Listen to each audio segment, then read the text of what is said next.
سورۃ بنی اسرائیل آیت نمبر 53 ہے۔ اعوذ باللہ من الشیطان الرجیم، بسم اللہ الرحمن الرحیم۔ وقل، اور کہہ دیجئے، لعبادی، میرے بندوں سے، یقولو، کہ وہ کہیں، التی، وہ بات، یہ احسن، جو بہت ہی اچھی ہے، ان الشیطان، بے شک شیطان، ینزغ بینہم، وہ جھگڑا دلاتا ہے ان کے درمیان، ان الشیطان، بے شک شیطان، کان ہے، للانسانی، انسان کے لیے، عدوًا، دشمن، مبیناً، سری واضح۔ تو کہہ دیجئے میرے بندوں سے کہ وہ کہیں وہ بات کہ جو بہت اچھی ہے، کہ بے شک شیطان جو ہے وہ جھگڑا دلاتا ہے ان کے درمیان، اور بے شک شیطان انسان کے لیے بڑا کھلا دشمن ہے۔ تو اب مسئلہ یہ ہے کہ شیطان جو ہے وہ بالکل انسان کا کھلا دشمن ہے، اس میں کوئی شک کی بات نہیں، مگر اس کے باوجود بھی انسان ہر وقت 100 میں سے اگر کوئی کوشش بھی کرے کہ اللہ رب العزت کا مطیع ہونا چاہے، تو وہ 100 میں سے 99% بھی اللہ کا مطیع نہیں ہوتا، بڑی کوشش کے باوجود۔ اس کی وجہ یہ ہے کہ اصل میں اللہ رب العزت نے جو شیطان کا ذکر کیا ہے نا، ان الشیطان ینزغ بینہم، بے شک شیطان جھگڑا دلاتا ہے ان کے درمیان، اور شیطان کھلا دشمن ہے۔ تو شیطان ابلیس کا ذکر تقریباً قرآن مجید میں 600 کے قریب مرتبہ اللہ تعالیٰ نے ذکر کیا، اور بار بار کیا ہے کہ یہ تمہارا دشمن ہے، یہ تمہارا دشمن ہے، یہ تمہارا دشمن ہے، یہ تمہارا دشمن ہے۔ تو اب اس کے باوجود لوگ اس کی کیوں مانتے ہیں؟ پہلی وجہ تو یہ ہے کہ انسان کا دشمن صرف شیطان ہی نہیں، انسان کا نفس بھی انسان کا دشمن ہے۔ نفس امارہ، لوامہ، نفس کی قسمیں ہیں، اور ایک نفس انسان کو ہر وقت، اس وقت بھی جب شیطان اس کے ساتھ ہو یا نہ ہو، وہ اس کو برائی پہ ابھارتا رہتا ہے۔ تو اللہ نے اسی لیے کہا ہے کہ شیطان جو ہے نا وہ جھگڑا دلاتا ہے ان کے درمیان۔ شیطان سے بچنا کیسے ہے اور اس کا پتہ کیسے چلتا ہے؟ تو اس کی کچھ وضاحت رسول اللہ صلی اللہ علیہ وآلہ وسلم نے بھی فرمائی ہے کہ جب انسان بیٹھا ہو اور وہ سوچ رہا ہے، سوچتا کیا ہے کہ تجھے کسی نے پیدا کیا؟ اللہ نے۔ تو اللہ کو نعوذ باللہ کس نے پیدا کیا؟ تو جب یہ حالت آ جائے انسان پہ تو سمجھ لو اب شیطان اس پہ حاوی ہونے لگا ہے۔ اور شیطان کو کس طرح پہچانا جاتا ہے؟ آسان ہے شیطان کو پہچان۔ جب کوئی آدمی شریعت کے منافی کام کر رہا ہے اور ایک شریعت کے منافی خواہش کے پیچھے چلتا جا رہا ہے، تو سمجھے کہ وہ شیطان کے پیچھے چلتا جا رہا ہے، اس کو بچنا چاہیے۔ تو اسی لیے تو اللہ رب العزت نے قرآن مجید میں بار بار اس شیطان کا ذکر کیا ہے، اور اس سے بچنے کا حل زیادہ سے زیادہ ذکر ہے، اور برائی کے کاموں کے قریب بھی نہ جایا جائے۔ تو تلبیس ابلیس، علامہ ابن جوزی رحمہ اللہ تعالی نے کتاب لکھی ہے، شیطان کے جتنے ہٹ کندے علماء کو گمراہ کرنے میں، دکانداروں کو گمراہ کرنے میں، فقیہوں کو گمراہ کرنے میں، نحویوں کو گمراہ کرنے میں کیا طریقہ کار ہیں، مجاہدین کو گمراہ کرنے میں شیطان کے کیا طریقہ کار ہیں، اس میں بیان کیے ہوئے ہیں۔ تو کوئی آدمی اس کتاب کو پڑھے تو اس کو پتہ چل جائے گا میں نے شیطان سے بچنا کیسے ہے۔ تو آگے اللہ رب العزت فرماتے ہیں، ربکم عالم بکم، تمہارا رب خوب جانتا ہے تمہیں، ان یشاء یرحمکم، اگر وہ چاہے تو رحم کرے تم پر، او یا ان یشاء، اگر وہ چاہے یعذبکم، تو عذاب دے تمہیں، وما ارسلناک، اور نہیں ہم نے بھیجا آپ کو، علیہم، ان پر، وکیلاً، ذمہ دار بنا کر۔ یعنی کہ تمہارا رب خوب جانتا ہے تمہیں، اگر وہ چاہے تو تم پہ رحم کرے، اگر وہ چاہے تو تمہیں عذاب دے۔ وما ارسلناک علیہم وکیلا، اور نہیں ہم نے بھیجا آپ کو ان پر ذمہ دار بنا کر۔ تو بات یہ ہے کہ ربکم عالم بکم، یعنی کہ اللہ تعالیٰ کو تمہارے متعلق علم ہے اس سے بھی کہیں زیادہ جتنا تم اپنے متعلق جانتے ہو۔ اب اگر وہ چاہے تو تمہاری نامناسب باتوں اور کاموں کے باوجود اپنے فضل سے تم پہ رحم فرمائے، چاہے تو تمہارے گناہوں کی پاداش میں اپنے عدل کی بنا پر عذاب دے، تو وہ ہر چیز کا مالک جیسے وہ چاہے وہ کر سکتا ہے۔ انسان کو اتنے اختیارات ہے ہی نہیں ہے، سب اختیارات اللہ کے پاس۔ وَرَبُّكَ أَعْلَمُ بِمَنْ فِي السَّمَاوَاتِ، اور آپ کا خوب جانتا ہے جو بھی آسمانوں میں اور زمین میں ہے۔ وَلَقَدْ البتہ تحقیق فَضَّلْنَا، ہم نے فضیلت دی بعض النبیین علی بعض، بعض نبیوں کو بعض پر، وَآتَيْنَا دَاوُودَ زَبُورًا، اور ہم نے داؤد علیہ السلام کو زبور دی۔ تو اس لیے اس کے کمال علم کا تقاضا ہے کہ وہ انبیاء اور رسول میں سے جسے چاہتا ہے بعض پر فضیلت بخش دیتا ہے۔ تو داؤد علیہ السلام بکریاں چروانے والے تھے تو اللہ تعالیٰ نے نبی اور بادشاہ بنا دیا، پھر مزید فضیلت بخشی تو بطور فضیلت بادشاہی کے بجائے زبور عطا فرمانے کا ذکر کیا۔ تو اللہ تعالیٰ کے ہاں فضیلت کا معیار دنیا کی کوئی چیز نہیں ہے بلکہ آخرت کا علم ہے۔ تو علم کی فضیلت علم کے ذریعے دیکھو نا، سیدنا آدم علیہ السلام کو اگر فضیلت ملی ہے تو کس وجہ سے؟ علم کی وجہ سے۔ اللہ تعالیٰ نے چند چیزوں کے نام سکھائے ہیں، فرشتوں کو نہیں آئے تو اللہ نے کہا سجدہ کرو فرشتوں۔ تو اسی طرح طبیان لکل شیء، ہر چیز کا علم قرآن میں ہے۔ وہ قرآن جس شخصیت میں نازل ہوا اس شخصیت کے بعد سارے انبیاء سے زیادہ علم وحی ہے، تمام چیز باقی پچھلی امتوں کا بھی، تو اس کو فضیلت ملی۔ اور اسی طرح مصلی امامت پہ وہی کھڑا ہوگا، فضیلت ملی ہے علم کی وجہ سے۔ تو فضیلت علم ہی کی وجہ سے ہے، اور قبر میں پہلے اتارا جا رہا ہے حافظ قرآن کو، فضیلت ہے علم کی وجہ سے۔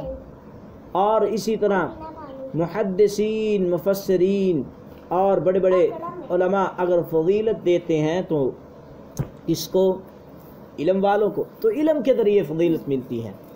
قل کہہ دیجئے ادعوا الذین، تم بلاؤ ان لوگوں کو، زعمتم من دونی، کہ تم گمان کرتے ہو ان کو اللہ کے سوا، فلا یملکون، نہیں وہ اختیار رکھتے، کشف الضر، تکلیف اٹھانے کا، عنکم تم سے، ولا تحویلا، نہ اسے بدلنے کا۔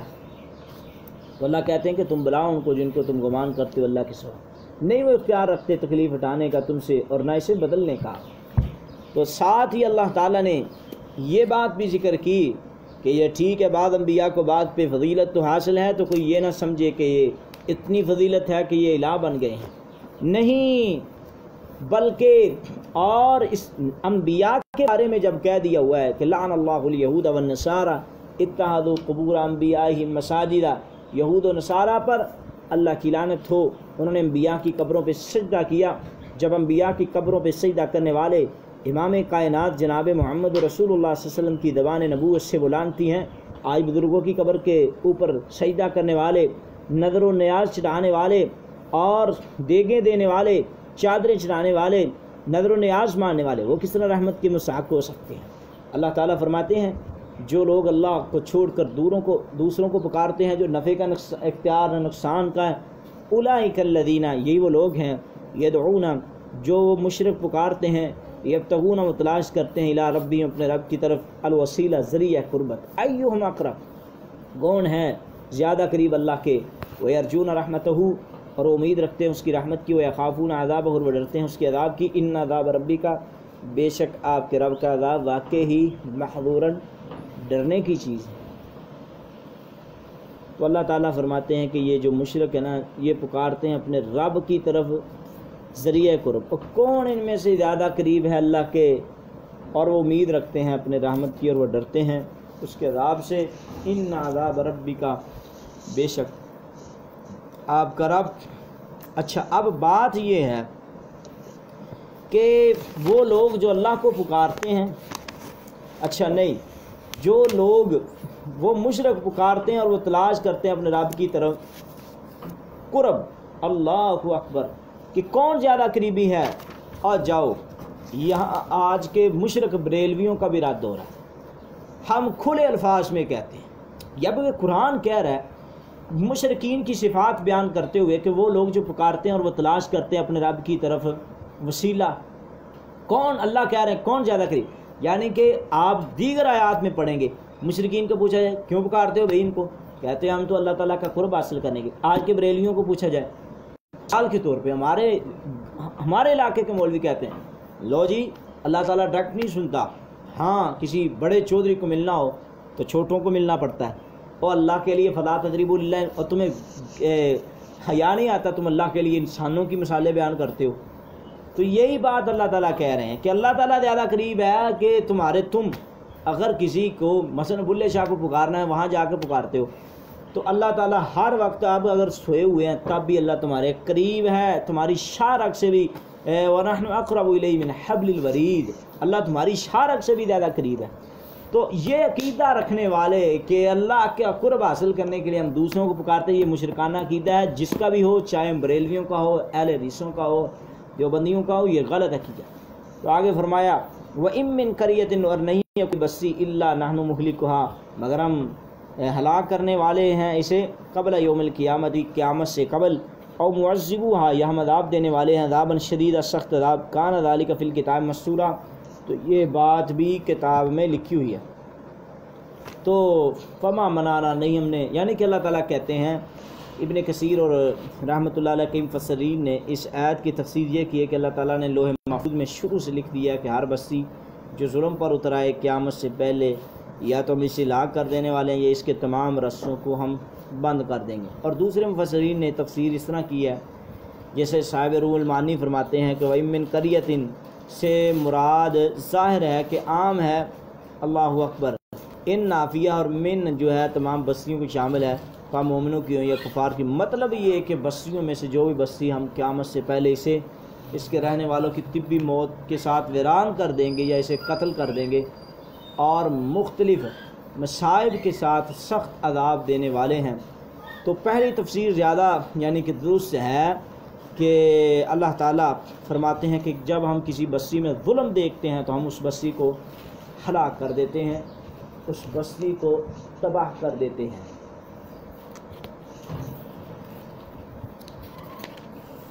تو وما منعنا، نہیں ہم نے منع کیا، ان نرسلا، یہ کہ ہم بھیجیں، بالآیات، نشانیاں، الا مگر، ان کذب بها الاولین، اس بات پہ کہ جھٹلایا تھا پہلوں نے، وآتینا، اور ہم نے دی، سمودا، قوم سمود کو، الناقہ، اونٹنی، مبصرۃ، واضح، فظلموا، تو انہوں نے ظلم کیا اس کے ساتھ. وما نرسل بالآیات، اور نہیں ہم بھیجتے نشانیاں، الا تخفیفا، مگر ڈرانے کے لیے. نہیں ہم نے منع کیا یہ کہ ہم بھیجیں نشانیاں، الا مگر یہ کہ کذب بها الاولون، جھٹلایا تھا ان کو پہلے لوگوں نے. وآتینا، ہم نے دی قوم سمود کو اونٹنی، مبصرۃ، واضح نشانی، تو انہوں نے پھر بھی یعنی کہ ظلم کیا. اور نہیں ہم بیچتے نشانیاں مگر ڈرانے کے لیے بیچتے ہیں. تو اب اس آیت میں اللہ تعالیٰ نے امت مسلمہ پر جو آخری امت ہے اپنے خاص فضل اور رحمت کا ذکر فرمایا. تو اہل مکہ نے رسول سے بہت سی چیزیں نشانی کے طور پر دکھلانے کا مطالبہ کیا، مگر اللہ تعالیٰ کی ہمیشہ سنت رہی ہے کہ نشانی دکھانے کے بعد اگر کوئی قوم ایمان نہ لائے تو اسے عذاب کے ساتھ نیست و نبود کر دیتا ہے. تو ہمارے رسول کو اللہ تعالیٰ نے ایسی کوئی نشانی نہیں دی تاکہ اس امت کے لیے ایمان لانے کی مہلت باقی رہے. ہاں اگر موجودہ کفار ایمان نہ لائے تو ان کی اولاد میں سے کچھ ایمان ضرور لے آئیں گے. تو یہ چیزیں اللہ تعالیٰ نے بیان کی ہیں. تو وَإِذْ قُلْنَا، اور جب ہم نے کہا، لَكَ، آپ کے لیے، إِنَّ رَبَّكَ، بے شک آپ کا رب، أَحَاطَ بِالنَّاسِ، اس نے گھیر رکھا ہے لوگوں کو، وَمَا جَعَلْنَا، اور نہیں ہم نے بنایا، الرُّؤْيَا، دیکھنے والوں کو، الَّتِي، وہ، أَرَيْنَاكَ، جو ہم نے دکھایا آپ کو، إِلَّا فِتْنَةً لِلنَّاسِ، مگر ایک آزمائش لوگوں کے لیے، وَالشَّجَرَ، اور اس درخت کو بھی، ملعونہ، جس پہ لعنت کی گئی ہے، فی القرآن، قرآن میں، وَنُخَوِّفُهُمْ، اور ہم ڈراتے ہیں انہیں، فما یزیدہم، پھر نہیں بڑھاتا انہیں ہمارا ڈرانا، الا طغیانا کبیرا، مگر زیادہ بڑی سرکشی میں. تو لوگوں سے وَإِذْ قُلْنَا لَكَ إِنَّ رَبَّكَ أَحَاطَ بِالنَّاسِ، وَإِذْ، اور جب یاد کرو، یعنی کہ جب ہم نے کہا تھا آپ کو کہ إِنَّ رَبَّكَ أَحَاطَ بِالنَّاسِ، لوگوں کو آپ کا رب گھیرنے والا ہے. تو لوگوں سے مراد کفار مکہ ہیں. ان کا احاطہ کر لینے سے مراد یہ ہے کہ پورا زور لگانا ہے ان کا، اس کے باوجود آقا علیہ الصلوۃ والسلام کو نقصان پہنچا سکتے نہیں. تو آگے فرمایا کہ ہم ڈراتے ہیں انہیں اور نہیں، یعنی کہ اگر ان کو دعوت توحید بھی دی جائے، ان کو زیادہ سے زیادہ بھی اگر اسلام کی طرف بلایا جائے تو یہ زیادہ یعنی کہ سرکشی پہ اترتے ہیں۔ تو اللہ تعالیٰ فرماتے ہیں کہ وما جعلنا، اور نہیں ہم نے بنایا رویا دیکھنے کو، اللہ تھی وہ ارینا کا جو ہم نے دکھایا آپ کو، الا فتنۃ للناس مگر ازمائش لوگوں کے لیے، والشجرہ اور درخت زقوم کو بھی، الملعونہ جس پر لعنت کی گئی، فی القرآن قرآن میں ہم ڈراتے ہیں انہیں اور نہیں بڑھاتا انہیں ہمارا ڈرانا مگر زیادہ بڑی سرکشی میں ہی۔ تو اب اس کا مطلب یہ ہے کہ اس آیت میں الرؤیا سے مراد زمین اور آسمان کی وہ عجیب و غریب چیزیں ہیں جو رسول اللہ صلی اللہ علیہ وسلم نے معراج کی رات میں اپنی آنکھوں سے دیکھی۔ مطلب یہ ہے کہ آپ نے معراج کی رات جو کچھ دیکھا، ہم نے اسے لوگوں کے لیے فتنہ آزمائش ہی بنایا تاکہ آزمائش ہو جائے کہ کون قوی ایمان والا ہے اور کون کمزور ایمان والا ہے۔ تو الرؤیا کا لفظ اکثر خواب میں دیکھنے کے معنی میں استعمال ہوتا ہے، کبھی آنکھوں سے دیکھنے کے معنی میں بھی استعمال ہوتا ہے۔ تو یہاں بیداری میں آنکھوں سے دیکھنا مراد ہے، اس کی دلیل خود یہ آیت ہے، کیونکہ اگر آپ کہتے ہیں میں نے یہ سب کچھ خواب میں دیکھا ہے تو نہ کسی کو تعجب ہوتا، نہ کوئی فتنہ امتحان ہوتا، کیونکہ خواب میں ہر شخص کو ناممکن چیز وہ دیکھی جاتی ہے، تو صرف مضبوط اہل ایمان تسلیم کر سکتے تھے۔ تو اللہ تعالیٰ اپنے نبی کو یہ سب کچھ رات کے یعنی کہ یہاں یعنی کہ معراج کی طرف بھی اشارہ ہے کہ آقا علیہ الصلوۃ والسلام کو اللہ نے خواب کے ذریعے نہیں بلکہ حالت بیداری میں یہ معراج کروایا، تو اس لیے تو انہوں نے اعتراض کیا۔ آگے فرمایا والشجرۃ الملعونہ فی القرآن۔ تو ابن عباس کی روایت جو اس سے پہلے یعنی کہ ہم نے بیان کرنی ہے، انہوں نے اس کی تفسیر زقوم کے درخت سے کی ہے۔ قرآن میں شجرۃ الزقوم کا ذکر 2 مرتبہ آیا ہے، سورۃ صافات کی آیت نمبر 62 میں اور سورۃ دخان میں۔ تو